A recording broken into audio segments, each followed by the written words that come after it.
दोस्तों पहले आप वीडियो को एक लाइक करके इस चैनल को सब्सक्राइब कर दो। एक बार की बात है, एक गांव में एक लकड़हारा अपने परिवार के साथ रहता था। वो बहुत गरीब था। उसका घर काफी पुराना और टूटा फूटा था। वो अपने परिवार के पालन पोषण करने के लिए जंगल से लकड़ियां काटने और उसे बेचने का काम करता था। इससे भी उसका गुजारा बड़ी मुश्किल से होता था।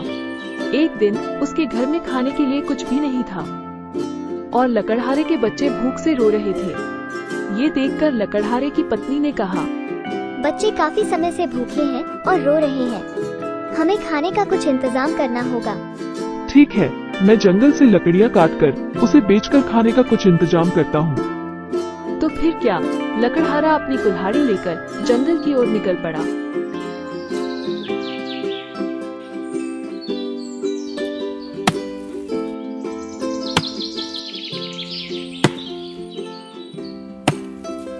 जंगल से लकड़ियां काटकर उसे पास के बाजार में बेच दिया।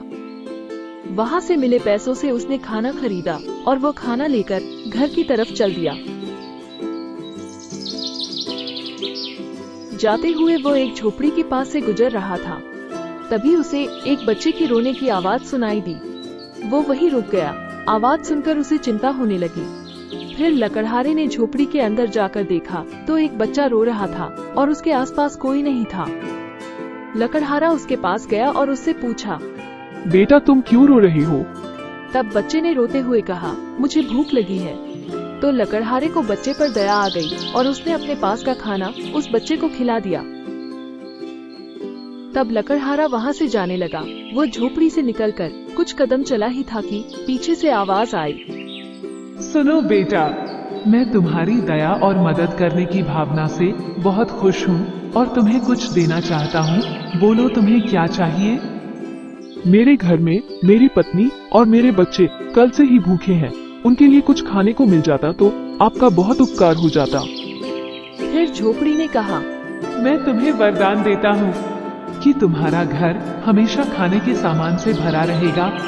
फिर लकड़हारा अपने घर की ओर खुशी खुशी निकल पड़ा और घर जाकर देखा तो उसके बच्चे खाना खा रहे थे और ये देखकर लकड़हारा प्रसन्न हो गया। तो दोस्तों, हमें हमेशा दूसरों की मदद करनी चाहिए। यदि हम दूसरों की मदद करेंगे तो प्रभु परमात्मा हमेशा हमारी मदद करेंगे। दोस्तों अगर आपको यह वीडियो अच्छी लगी तो वीडियो को एक लाइक करें और हमारे चैनल को सब्सक्राइब करें ऐसे ही और वीडियो देखने के लिए।